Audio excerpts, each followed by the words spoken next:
All of his co-workers were gone. What could it mean? Stanley decided to go to the meeting room. Perhaps he had simply missed a memo.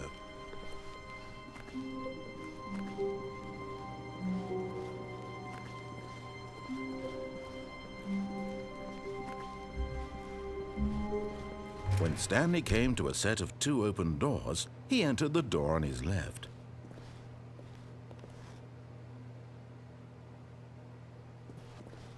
This was not the correct way to the meeting room, and Stanley knew it perfectly well. Perhaps he wanted to stop by the employee lounge first, just to admire it. Ah, yes, truly a room worth admiring. It had really been worth the detour after all, just to spend a few moments here in this immaculate, beautifully constructed room. Stanley simply stood here, drinking it all in.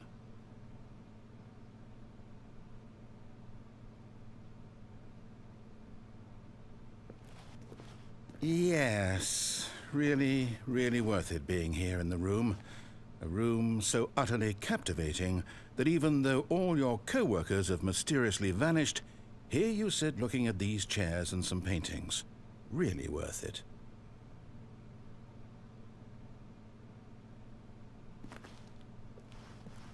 At this point, Stanley's obsession with this room bordered on creepy and reflected poorly on his overall personality. It's possible that this is why everyone left.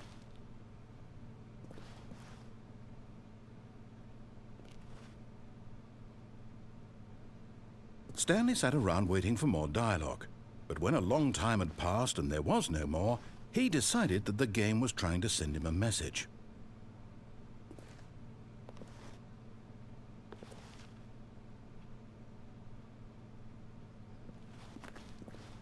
But at last, he'd had enough of the amazing room and took the first open door on his left to get back to business. And so he detoured through the maintenance section, walked straight ahead to the opposite door, and got back on track. Yet there was not a single person here either. Feeling a wave of disbelief, Stanley decided to go up to his boss's office, hoping he might find an answer there.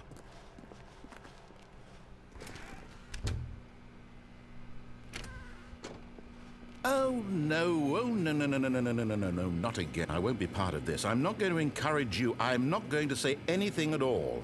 I'm just going to be patient and wait for you to finish whatever it is you enjoy doing so much in this room. Please take your time.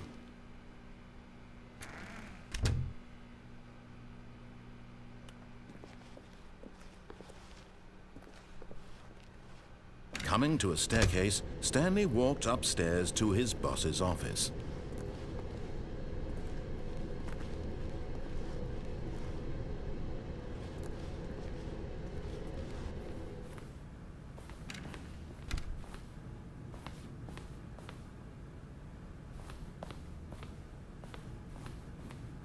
Stepping into his manager's office, Stanley was once again stunned to discover not an indication of any human life. What could it mean? Stanley wondered aloud to nobody. He began wildly tearing through papers on the boss's desk, pulling books off the shelf, looking behind paintings, desperate for clues to his situation. But his attention was caught by a keypad behind the boss's desk. Stanley was in such a rush to get through the story as quickly as possible, he didn't even have a single minute to just let the narrator talk. That kind of anxiety isn't healthy, so he relaxed for a few moments with some calming New Age music.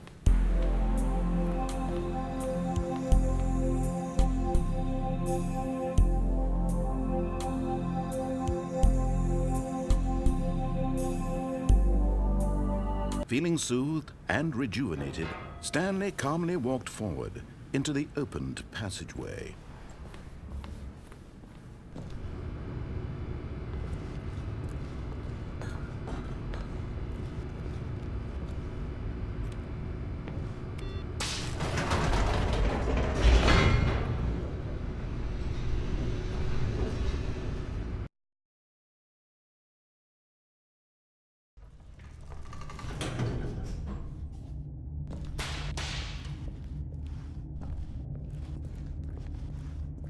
Stanley walked straight ahead through the large door that read Mind Control Facility.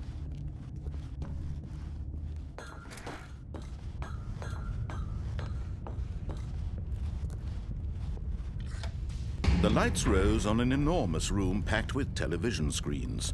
What horrible secret did this place hold? Stanley thought to himself. Did he have the strength to find out?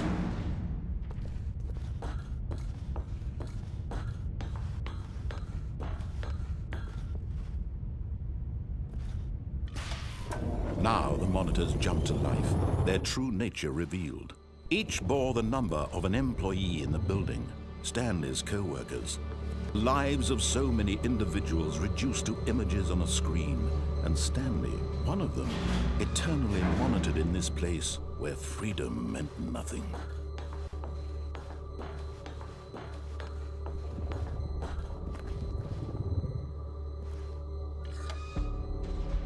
This mind control facility, it was too horrible to believe. It couldn't be true. Had Stanley really been under someone's control all this time? Was this the only reason he was happy with his boring job? That his emotions had been manipulated to accept it blindly?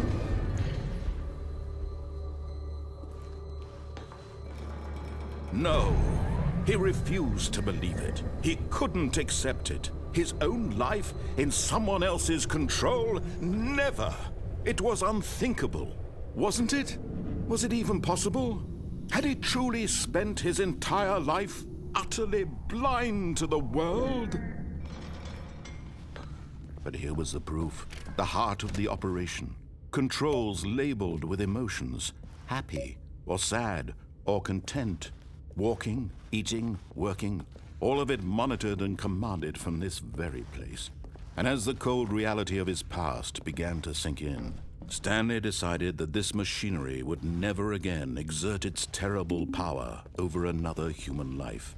For he would dismantle the controls once and for all.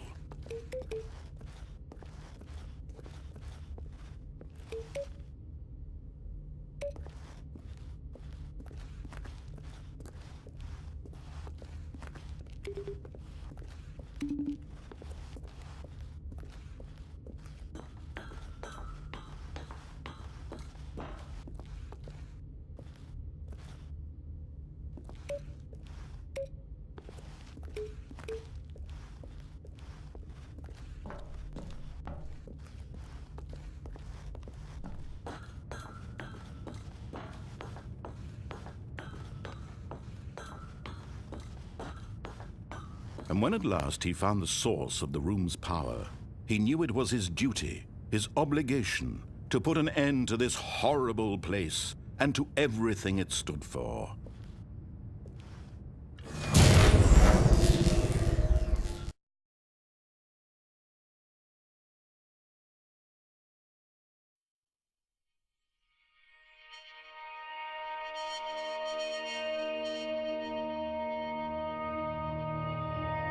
Blackness, and a rising chill of uncertainty.